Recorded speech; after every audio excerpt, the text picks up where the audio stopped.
नमस्कार। चलिए अब हम लोग 4.2 के प्रश्नावली 4.2 के अब हम लोग प्रश्न संख्या 3 को हल करेंगे। ये कक्षा 8वीं की गणित है और हम लोग इसको लगातार पढ़ रहे हैं।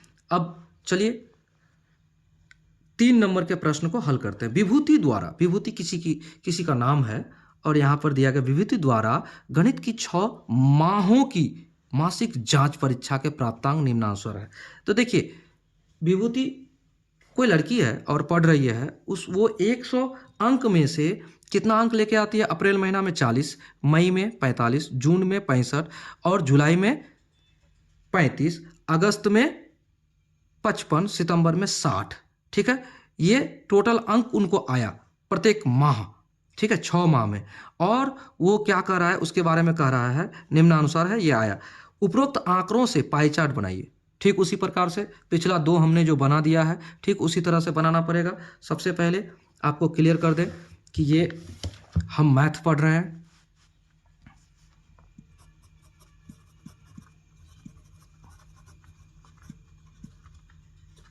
मैथमेटिक्स पढ़ रहे हैं। एक्सरसाइज 4.2 है और क्लास 8 है। कन्फर्म। और प्रश्न संख्या 3 को हल करेंगे हम लोग। चलिए प्रश्न संख्या 3 को हल करेंगे। तो करना क्या है यहां देखिए। सबसे पहले हम आपको बताते हैं कि महीना कितने महीना, 1 2 3 4 5 6, 6 महीना। तो महीनों का नाम लिख देते हैं, महीनों का नाम।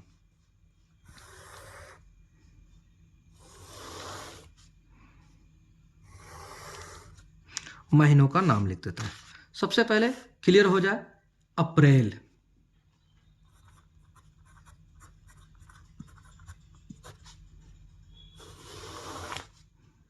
मई, जून, जुलाई, अगस्त,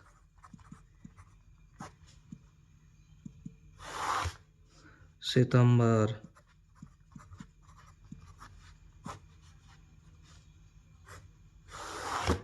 हो गया।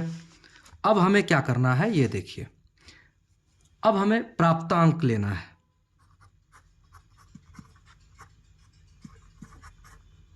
प्राप्तांक 100 में, यानी कि उसको 100 में ही मार्क्स से कितना कितना प्राप्त हो रहा था वो लिखते हैं। इसमें दिया है अप्रैल महीना में 40 आया है और मई महीना में 45 आया है और जून महीना में 65 आया है और जुलाई महीना में 35 आया है,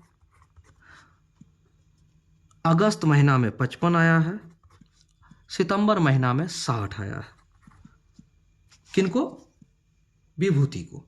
ठीक है, अब हमें केंद्रीय कोण निकालना है। केंद्रीय कोण निकालने के लिए क्या करना, क्योंकि केंद्रीय कोण इसलिए निकालना चाह रहे हैं हम लोग क्योंकि हमें पाई चार्ट बनाने के लिए कहा गया है। तो केंद्रीय कोण निकालने के लिए हमें क्या करना चाहिए? सबसे पहले आप ये जानिए, यहां इसको जोड़िए, कुल अंक कितने आया उनको, कुल, या फिर आप इसको योग कह सकते हैं, बात बराबर है। तो इसको जोड़िए, टोटल कितना हो जाता है ये टोटल जोड़ लेते हैं। ठीक है, 5 या 15, 5 का 20 का 0 हासिल रहा 2, 4 दूना 8, 8 2 10, 10 6 16, 16 और 3, 16 3 19, 19 और 6, 19 6 25 और 5 30, यानी 300 उसको प्राप्तांक है टोटल। ठीक है, अब केंद्रीय कोण में हमें क्या करना होता है, जो अंक दिया है उसको कुल प्राप्तांक से भाग देना है और गुना करना है 360 से, क्योंकि वृत्त जो है वो 360 डिग्री का होता है और हमें वृत्त में ही पाई चार्ट बनाना है। ठीक है, तो 40/300 गुणे 360, तो काटिए, 1 1 1 1, 3 एकम 3, 3 एकम 3, 3 दूना यानी 12 36 हो गया, 12 चौक 48। ये 48 डिग्री का पहला कोण बनेगा हमारा। कन्फर्म। चलिए अब दूसरा 45/300 गुणे 360 काटिए ना। 6 5 30, 6 6 36, 5 9 45, 9 9 6 54, ये 54 डिग्री का कोण बनेगा। ठीक है, ये 65/300 गुणे 360 काटिए, 1 0 1 0 कट गया। 6 5 30, 6 6 36, 13 5 65, 13 13 5 65, 13 6 78, ये 78 डिग्री का कोण बनेगा। कंफर्म हो गया। चलिए अब 35 को करते हैं। 35/300 गुणे 360 काटिए, 1 0 1 0 कट गया। 6 5 30, 6 6 36, 5 7 35, 7 6 42 डिग्री का कोण बनेगा। ये कंफर्म हो रहा है, समझ रहे होंगे। चलिए अगला 55 है ना, 55/300 गुणे 360 काटिए, 1 0 1 0, 6 5 30, 6 6 36, 5 11 5 55, 11 6 66, ये आपका इतना डिग्री का कोण बनेगा।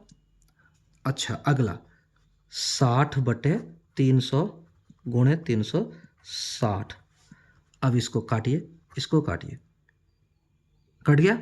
और 1 0 यहाँ 1 0 यहाँ, 3 12 36, 12 6 72, ये 72 डिग्री का कोण बनेगा। कंफर्म हो गए, यहाँ तक आप लोग समझ गए होंगे। ये हमारा सबसे पहले केंद्रीय कोण निकालने का ये तरीका है। इसको आप निकाल लीजिएगा तो आप क्या करेंगे, पाई चार्ट आराम से बना पाएंगे। चलिए अब पाई चार्ट बनाने के लिए सबसे पहले हमें क्या करना होगा, एक वृत्त का निर्माण करना होगा। तो हम प्रकार से ही करेंगे।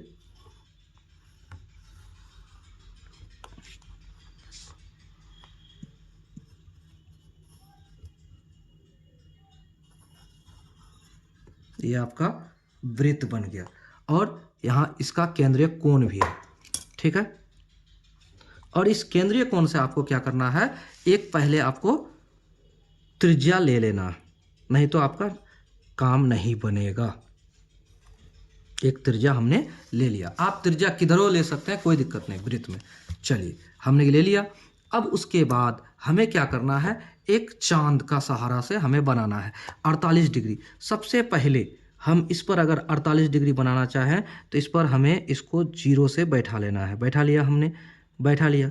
अब हमें क्या करना है, जिधर से बनाए, हम इधर से बनाए या नीचे से बनाए, बन सकता है। तो 48 डिग्री यहाँ से देखिए, 0 10 20 30 40 50, 48, तो 50 से 2 कम यहाँ कर दिया हमने, 48 डिग्री पे टिक कर दिया।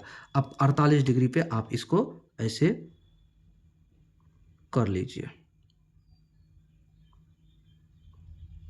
हो गया। आपको वृत्त तक ही खींचना है, इस लाइन तक नहीं। ये आपका 48 डिग्री का कोण बना। ये किसमें, किस मद का है, अप्रैल का है अंक। ठीक है, अप्रैल हो गया। अब हमें दूसरा जो कोण बनाना है, अब इस पर बैठाएंगे।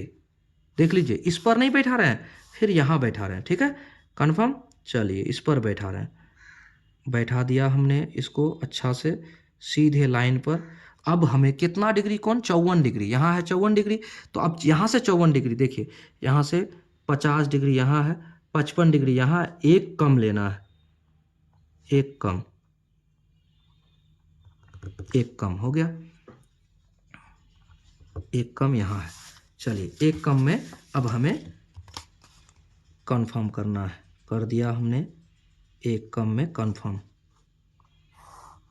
ये हमारा कितना डिग्री का कोण बना, 54 डिग्री का। और ये क्या है, मई महीना। अब यहां से फिर हमें लेना है अगला। चलिए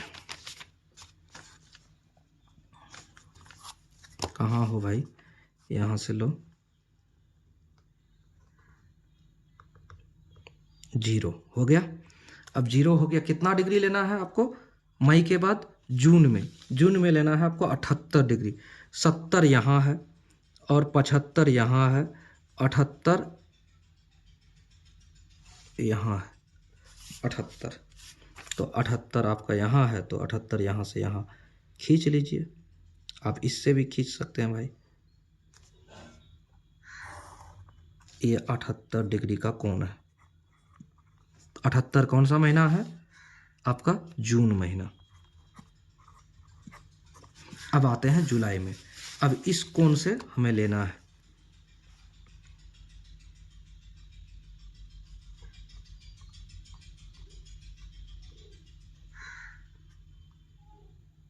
ले लिया। अब जून के बाद जुलाई। जुलाई महीना में कहता है 42 डिग्री, तो यहाँ से 42 डिग्री जाएंगे, 40 और 2 42, तो यहाँ से 42 डिग्री ले लेते हैं।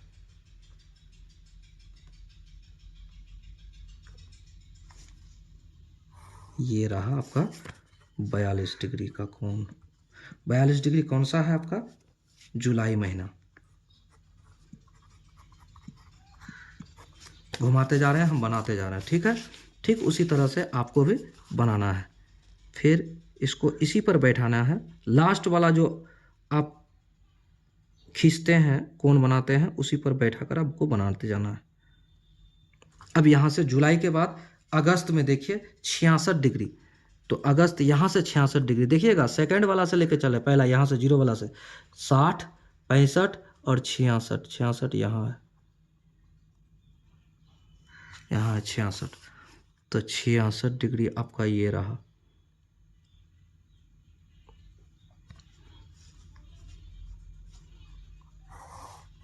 ये 66 डिग्री क्या है भाई? अगस्त। और सितंबर ऑटोमेटिक आपका हो गया ये 72 डिग्री। सितंबर आपका ये 72 डिग्री, 72 डिग्री सितंबर हो गया। ये आपका पाई चार्ट है। आपसे रिक्वेस्ट है कि आप रूल पेंसिल का ही इस्तेमाल करें, आप कलम का इस्तेमाल नहीं करेंगे। ये आपका प्रश्न संख्या 3 का हल हमने कर दिया। तो देखिएगा, प्रश्न संख्या 3 आपका हल हो चुका है। ये प्रश्न संख्या 3 है, समझ गए होंगे आप। और यहाँ देखिए, हमने पहले प्रकार से बनाया वृत्त, और उसके बाद 1 बाय 1 करते गए, 1 बाय 1 स्टेप ऐसे लेके आपको चांद की सहायता से आपको बनाकर हमने दिखा दिया, जो कि पाई चार्ट आपका बन गया। ये आपका आंसर रहा। क्यों? क्योंकि यहाँ आपका कोण निकाला और यहाँ हमने आपको पाई चार्ट बनाकर दिखा दिया। चलिए अब अगला प्रश्न को हल करते हैं देखते देखते। अगला प्रश्न भी इसी वीडियो में कवर कर लेते हैं। सबसे पहला बात है, कहता है एक विद्यालय के कक्षा 1 से लेकर 5 तक, एक विद्यालय के कक्षा 1 से लेकर 5 तक के 900 विद्यार्थियों की संख्या लेखा चित्रानुसार है। ठीक है, यहाँ 900 विद्यार्थियों की संख्या है टोटल। कंफर्म हो गए? देखिए यहाँ पर। और उसके बाद क्या कहता है, लेखा चित्र की सहायता से बताइए, क्या बताना है, कक्षा 1 में कुल कितने विद्यार्थी हैं। देखिए यहाँ कक्षा 1 कहाँ है, यहाँ है, यहाँ हमने लिख के रखा है, विद्यार्थी का पुस्तक है जो कि लिख के रखा है। चलिए आगे बढ़ते हैं। यहाँ चलिए हमको ये बताइए, ये जो कक्षा 1 है कितना है, 250 है। तो हमको कहता कक्षा 1 में कुल कितने विद्यार्थी हैं, तो 250 है। कंफर्म, हल हो रहा है प्रश्न। ठीक है, चलिए सबसे कम विद्यार्थी किस कक्षा में, तो यहाँ देखिए जरा ध्यान से, यहाँ 5 क्लास में 100, 4 क्लास में 200, 3 क्लास में 200 और 2 क्लास में 150, 1 क्लास में 250, तो 500, सॉरी 5 क्लास में 100 है, सबसे कम तो 5 क्लास में है। तो यहाँ कहता है सबसे कम विद्यार्थी किस कक्षा में है, तो 5वीं कक्षा में है। कंफर्म हो गए। चलिए कक्षा 1 से लेकर कक्षा 5 तक कुल कितने विद्यार्थी हैं, तो कक्षा 1 से लेकर कक्षा 3 से लेकर कक्षा 5 तक, तो कक्षा 3 यहाँ है, कक्षा 4 यहाँ है, कक्षा 5 यहाँ है, तो 4 2 2 4 1 5 500 विद्यार्थी है। कंफर्म हो गए। तो ये भी आपका प्रश्न बन गया। तो इस तरह से हम लोगों ने इस चैप्टर को समाप्त कर दिया। वीडियो पसंद आए तो लाइक कीजिए, अपने दोस्तों को शेयर कीजिए और चैनल को सब्सक्राइब जरूर कीजिए। जय हिंद।